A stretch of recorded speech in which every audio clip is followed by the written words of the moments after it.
Deuxième épître à Timothée. Lectures des chapitres 1 à 4. Photos et prises de son, le Nouveau Testament.blogspot.com. Jésus est en vie. Abonnez-vous. Paul, apôtre de Jésus-Christ, par la volonté de Dieu, pour annoncer la promesse de la vie qui est en Jésus-Christ. À Timothée, mon enfant bien-aimé, que la grâce, la miséricorde et la paix te soient données de la part de Dieu le Père et de Jésus-Christ notre Seigneur. Je rends grâce à Dieu, que mes ancêtres ont servi, et que je sers avec une conscience pure, de ce que nuit et jour je me souviens continuellement de toi dans mes prières, me rappelant tes larmes, et désirant te voir afin d'être rempli de joie. Gardant le souvenir de la foi sincère qui est en toi, qui habita d'abord dans ton aïeul Loïs et dans ta mère Eunice, et qui, j'en suis persuadé, habite aussi en toi. C'est pourquoi je t'exhorte à ranimer le don de Dieu que tu as reçu par l'imposition de mes mains. Car ce n'est pas un esprit de timidité que Dieu nous a donné, mais un esprit de force, d'amour et de sagesse. N'aie donc point honte du témoignage à rendre à notre Seigneur, ni de moi son prisonnier.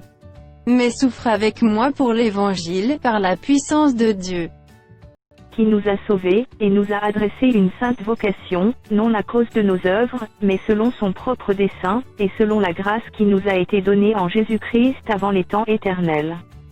et qui a été manifesté maintenant par l'apparition de notre Sauveur Jésus-Christ, qui a détruit la mort et a mis en évidence la vie et l'immortalité par l'Évangile.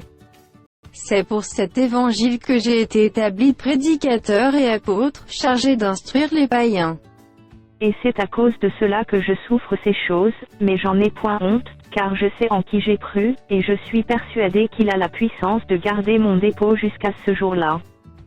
Retiens dans la foi et dans la charité qui est en Jésus-Christ le modèle des saines paroles que tu as reçues de moi.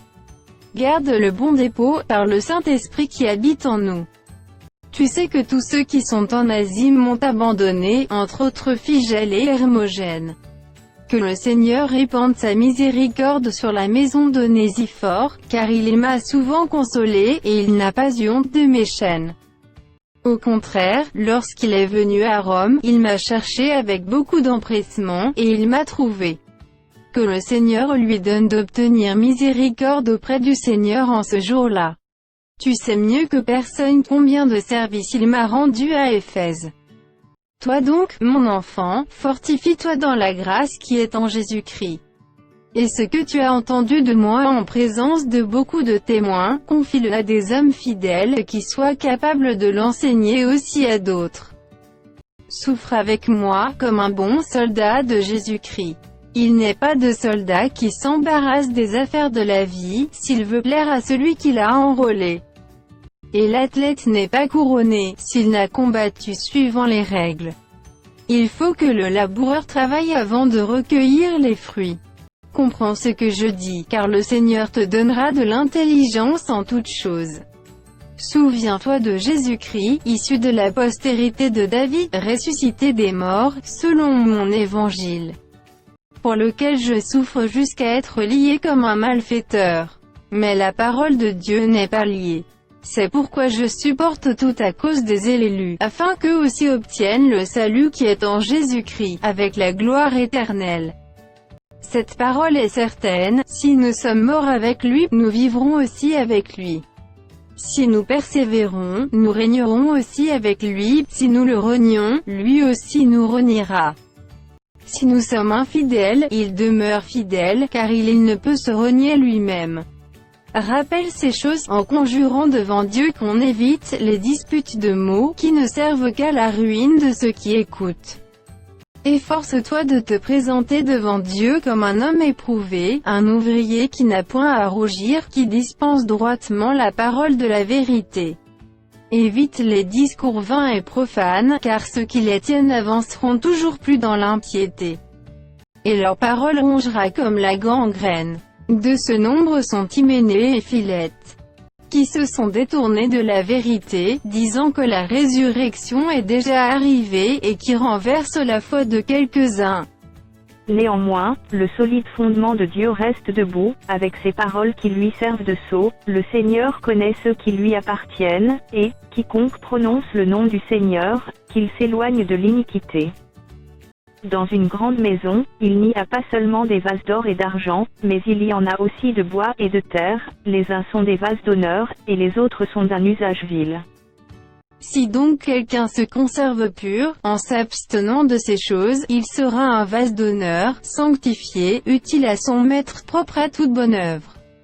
Fuis les passions de la jeunesse, et recherche la justice, la foi, ou la charité, la paix, avec ceux qui invoquent le Seigneur d'un cœur pur. Repousse les discussions folles et inutiles, sachant qu'elles font naître des querelles.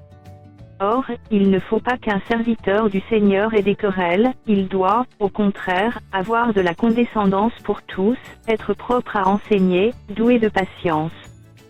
Il doit redresser avec douceur les adversaires, dans l'espérance que Dieu leur donnera la repentance pour arriver à la connaissance de la vérité.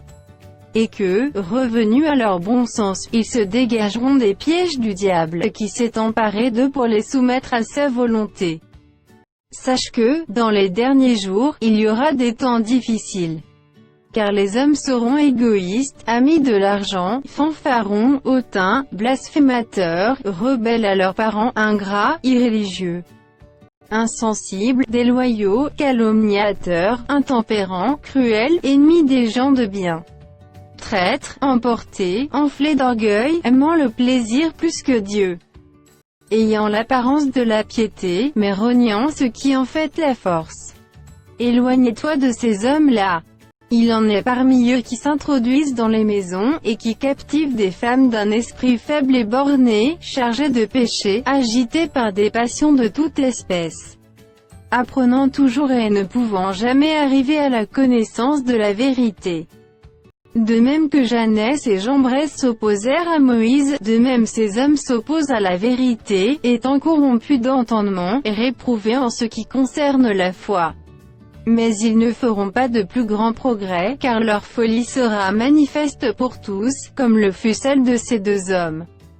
Pour toi, tu as suivi de près mon enseignement, ma conduite, mes résolutions, ma foi, ma douceur, ma charité, ma constance, mes persécutions, mes souffrances. À quelles souffrances n'ai-je pas été exposé à Antioche, à Icône, à Lystre? Quelles persécutions n'ai-je pas supportées? Et le Seigneur m'a délivré de toutes. Or, tous ceux qui veulent vivre pieusement en Jésus-Christ seront persécutés. Mais les hommes méchants et imposteurs avanceront toujours plus dans le mal, égarant les autres et égarés eux-mêmes. Toi, demeure dans les choses que tu as apprises, et reconnues certaines, sachant de qui tu les as apprises. Dès ton enfance, tu connais les saintes lettres, qui peuvent te rendre sage à salut par la foi en Jésus-Christ. Toute écriture est inspirée de Dieu, et utile pour enseigner, pour convaincre, pour corriger, pour instruire dans la justice, afin que l'homme de Dieu soit accompli et propre à toute bonne œuvre. Je t'en conjure devant Dieu et devant Jésus-Christ, qui doit juger les vivants et les morts, et au nom de son apparition et de son royaume. Prêche la parole, insiste en toute occasion, favorable ou non, reprend, censure, exhorte, avec toute douceur et en instruisant. Car il viendra un temps où les hommes ne supporteront pas la saine doctrine, mais, ayant la démangeaison d'entendre des choses agréables, ils se donneront une foule de docteurs selon leurs propres désirs. Détourneront l'oreille de la vérité et se tourneront vers les fables. Mais toi, sois sobre en toutes choses, supporte les souffrances, fais l'œuvre d'un évangéliste, remplis bien ton ministère. Car pour moi, je sers déjà de libation, et le moment de mon départ approche. J'ai combattu le bon combat, j'ai achevé la course, j'ai gardé la foi. Désormais la couronne de justice m'est réservée, le Seigneur, le juste juge, me la donnera dans ce jour-là, et non seulement à moi, mais encore à tous ceux qui auront aimé son avènement. Viens en plutôt vers moi. Car Déma m'a abandonné, par amour pour le siècle présent, et il est parti pour Thessalonique, Crescence est allé en Galatie, Tite en Dalmatie. Luc seul est avec moi. Prends Marc, et amène-le avec toi, car il m'est utile pour le ministère. J'ai envoyé Tychik à Éphèse. Quand tu viendras, apporte le manteau que j'ai laissé à Troie chez Carpus, et les livres, surtout les parchemins. Alexandre, le forgeron, m'a fait beaucoup de mal. Le Seigneur lui rendra selon ses œuvres. Garde-toi aussi de lui, car il s'est fortement opposé à nos paroles. Dans ma première défense personne ne m'a assisté, mais tous m'ont abandonné. Que cela ne leur soit point imputé. C'est le Seigneur qui m'a assisté et qui m'a fortifié, afin que la prédication fût accomplie par moi et que tous les païens l'entendissent. Et j'ai été délivré de la gueule du lion. Le Seigneur me délivrera de toute œuvre mauvaise et il me sauvera pour me faire entrer dans son royaume céleste. À lui soit la gloire au siècle des siècles. Amen.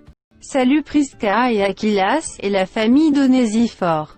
Erast est resté à Corinthe, et j'ai laissé Trophime malade à Milet. Tâche de venir avant l'hiver. Abulus Pudens, Linus, Claudia, et tous les frères te saluent. Que le Seigneur soit avec ton esprit. Que la grâce soit avec vous.